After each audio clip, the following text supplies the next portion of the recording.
رات کی رانی کی خوشبو سے کوئی یہ کہہ دے آج کی شب نہ میرے پاس آئے۔ پروین شاکر تو چلی گئیں، چند سال ہوئے میں نے انہیں ایک خط لکھا تھا اور آخر میں یہ کہا تھا کہ اگر آپ اسے چھاپنا چاہیں تو میری طرف سے اجازت ہے۔ اس طرح گویا میری اس عقیدت کا برسرعام ذکر ہو جائے گا جو ان سطروں میں ہے۔ اب اسے خراج سمجھیے، میں وہ خط آپ کو سنائے دیتا ہوں۔ اے پروین شاکر، لندن میں رہ رہ کر یہ شعر پڑھتا رہا، جگنو کو دن کے وقت پرکھنے کی ضد کریں، بچے ہمارے عہد کے چالاک ہو گئے۔ دو ایک لوگوں سے پوچھا کہ یہ شعر کس کا ہے، جب معلوم ہوا تو اشتیاق ہوا کہ یہ جانوں کہ یہ شاعر کس عمر کی ہیں۔ مجھے شاعرہ اور مصنفہ اور مصورہ مہمل سا لفظ لگتا ہے۔ عمر کا ذکر صرف اس لیے ہوا کہ مجھے یہ محسوس ہوا کہ یہ شعر ادھیڑ عمر یا پختہ عمر کے شاعر کا نہیں۔ شاید انور مقصود نے بتایا کہ جوان شاعر ہیں۔ پھر ایک شعر کان میں پڑا، یا خدا اب تو کوئی ابر کا ٹکڑا برسے، بچیاں لائی ہیں گڑیوں کو جلانے کے لیے۔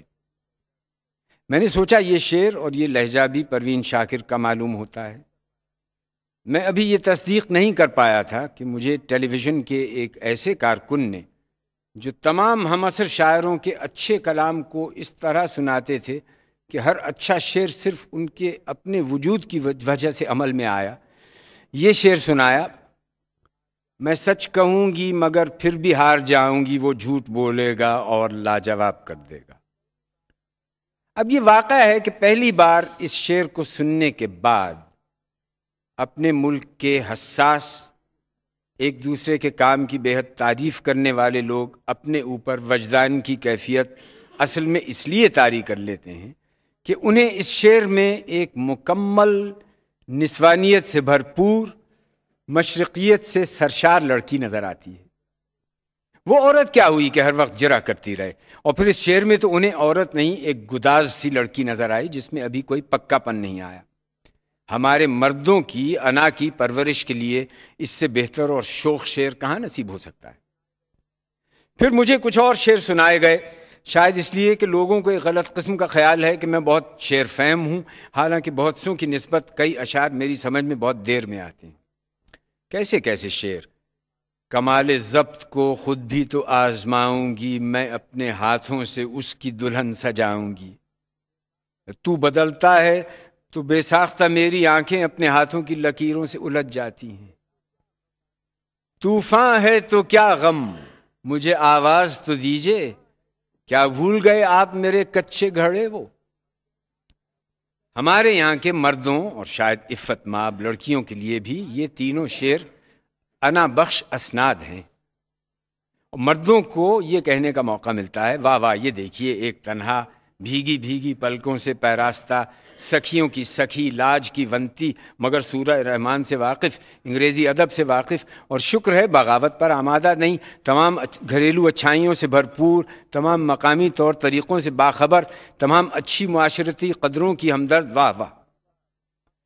تقریباً 1 سال بعد مجھے کسی نے بتایا، میں نے پھر انور ہی سے پوچھا، بتاؤ بھائی پروین شاکر نے اس مسئلے پر کیا کہا ہے یا اس مسئلے پر کیا کہا ہے، کچھ اچھوتی بات تو کہی ہوگی جس سے ادھیڑ عمر کے مرد آنکھوں ہی آنکھوں میں ایک دوسرے کو دیکھ کر بے ساختگی سے ہاتھ پر ہاتھ ماریں گے اور بغیر کچھ کہے یہ ثابت کریں گے کہ سمجھا کہ ابھی گئی ہیں سکھیاں، اور دل ہے کہ پھر مچل رہا ہے، کہ پیچھے جو تڑپ اور جذبہ ہے وہ صرف ان کی گرفت میں ہے، اور لڑکیوں کی اس قسم کی جلن و خواہشوں کو ان کے علاوہ اور کون سمجھ سکتا ہے۔ مجھے اس قسم کی تنقیدی نثر بہت بے معنی لگتی ہے جس میں اس طرح کے فقرے ہوں کہ پروین کے نام سے جو ایک کلی چٹکی ہے اس نے فضا کو نئی مہکاروں سے معمور کر دیا ہے، یا پروین شاکر کی آواز کے زیر و بم میں روح اثر کی جھلک صاف سنائی دے رہی ہے۔ کون تخلیق کرنے والا ہے یا کون لکھنے والی ہے جو اپنے ساتھ اپنے دور کی آواز نہیں لاتا یا لاتی، جو جانے پہچانے جذبوں کی گڈمڈ میں اپنے تجربے سے اپنا حل تلاش نہیں کرتا۔ ظاہر ہے میں آسی رام نگری اور آنسا نظر محمد کا ذکر نہیں کر رہا۔ مجھے یاد پڑتا ہے کہ کرشن چندر نے جو ادیب تو شاید انگریزی کے ایک محاورے کے ترجمے کی روح سے غریب آدمی کے پریم چند تھے، پر اوسط سے کم درجے کے تنقید نگار تھے۔ عصمت چغتائی کے بارے میں کچھ اس قسم کے فقرے لکھے تھے کہ عصمت کا نام آتے ہی مرد ادیبوں پر دورے پڑنے لگتے ہیں، آپ خفیف ہوئے جا رہے ہیں۔ اس طرح سے مرد ادب اور عورت ادب تعین کرنے کا کیا مطلب؟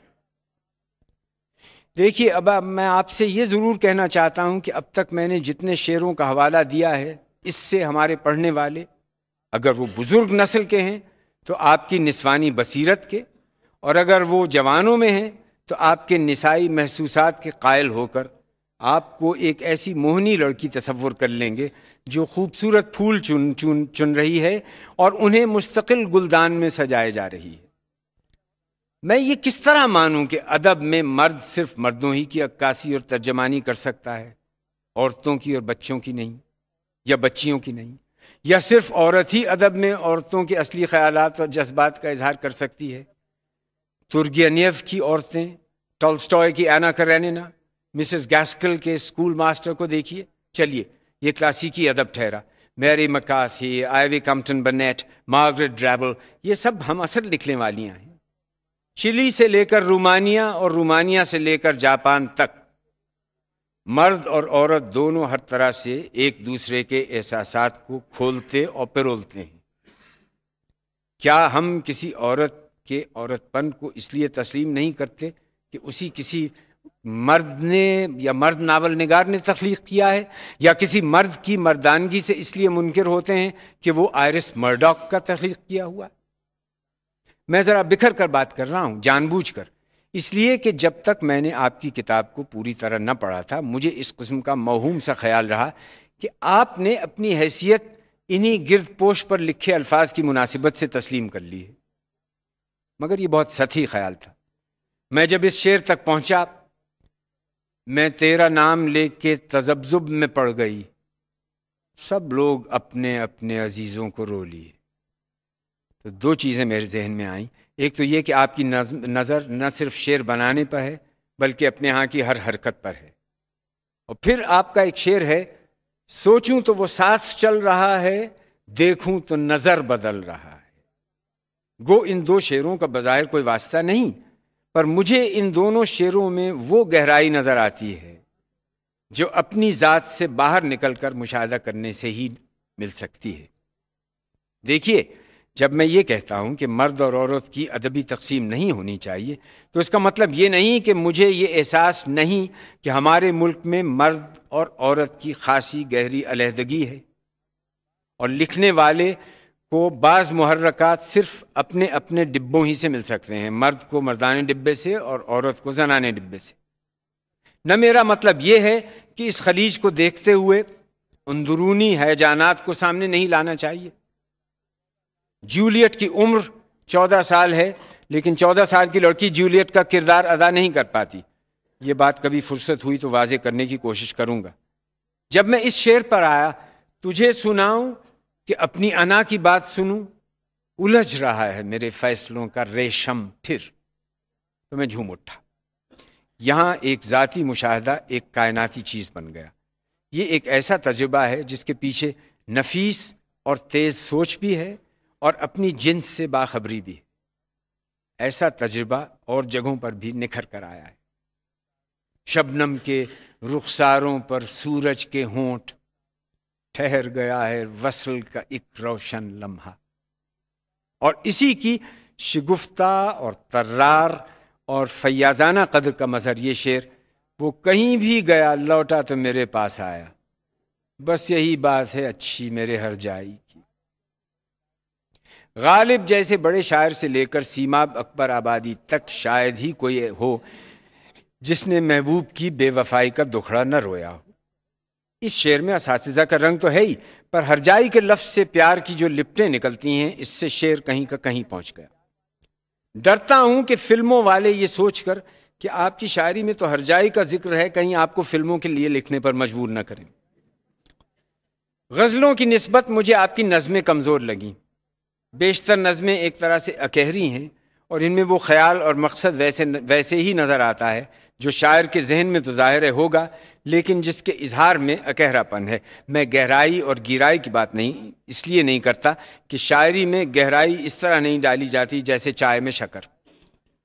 آپ کو یاد ہوگا ایک زمانے میں راشد صاحب نے لکھا، تو میری جان میرے ساتھ کہاں جائے گی، راہ میں اونچے پہاڑ آئیں گے۔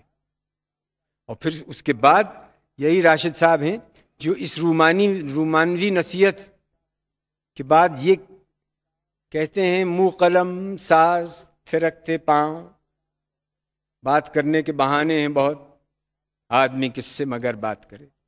اب آپ ہی دیکھ لیجئے کہ اظہار اور سوچ میں یہاں تک پہنچتے پہنچتے کتنا فرق آیا۔ آپ کی ایک نظم میں جب میں نے یہ سطریں پڑھیں کہ خواب جو تجربہ ہیں ذات کا، ان کو جب فرد کی نیندوں کی نفی کر کے لکھا جائے تو ایک قوم کا ناقابل تردید تشخص بن جائیں، تو مجھے یہ خیال آتا ہے کہ اونچے سبتک کی نثر تو یقیناً ہے، لیکن اتنا کچھ سمجھانے کے بعد آپ نے میرے لیے محسوس کرنے کو کچھ بھی نہیں چھوڑا، جذب کرنے کو اور بھی کم۔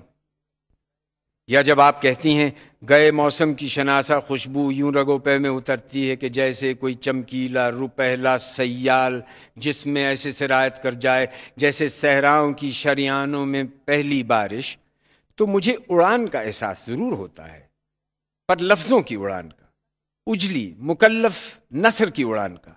سوچ کے پیچھے جذبہ اور جذبے کے پیچھے سوچ ایک چیز نہیں، لیکن شاعری کی کمال حس آپ میں موجود ہے، اور یہ دونوں چیزیں اس طرح کے مصرے میں بڑے ستھرے رچاؤ سے ملتی ہیں۔ جلتے خیموں کی بجھتی ہوئی راکھ پر بال کھولے ہوئے بیویاں رہ گئیں۔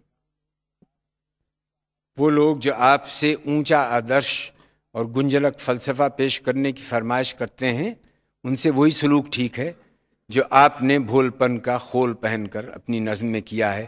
وہ لوگ ہمارے یہاں کے اصلی راکشس ہیں۔ مجھے اس خیال سے خوف آتا ہے کہ کہیں آپ سب کی چہیتی شاعر نہ بن جائیں۔ یہ میں سمجھتا ہوں بہت خطرے کی بات ہے، یہ ہوگی۔ جس سوچ کی آنچ اور جس احساس کی شدت سے یہ مصرع نکلتا ہے، بال سکھانے کے موسم ان پڑھ ہوتے ہیں، اس احساس میں ابھی بہت شاعری باقی ہے۔ ایک چھوٹی سی بات کہوں جو کھٹکتی تو نہیں، پر جس سے آپ کے کچھ کلیات حتمی سے معلوم ہوتے ہیں۔ آپ کا کہنا ہے تیور سر عذاب لاتے ہیں۔ تیور سر صرف عذاب ہی تو نہیں لاتے۔ سری راگ کو پھر سے سنیے۔ ہمارے یہاں ایک خاص ریت ہے کہ کومل سروں کو حسن کے ساتھ منسوب کر لیا گیا ہے۔ میں ایک خاص مفروضے کی بات کر رہا ہوں، آپ کی سنگیت ودیا کی نہیں۔ میری دعا ہے کہ آپ اپنے اجلے ریشم کی باہیں اور پھیلائیں۔ نیاز مند۔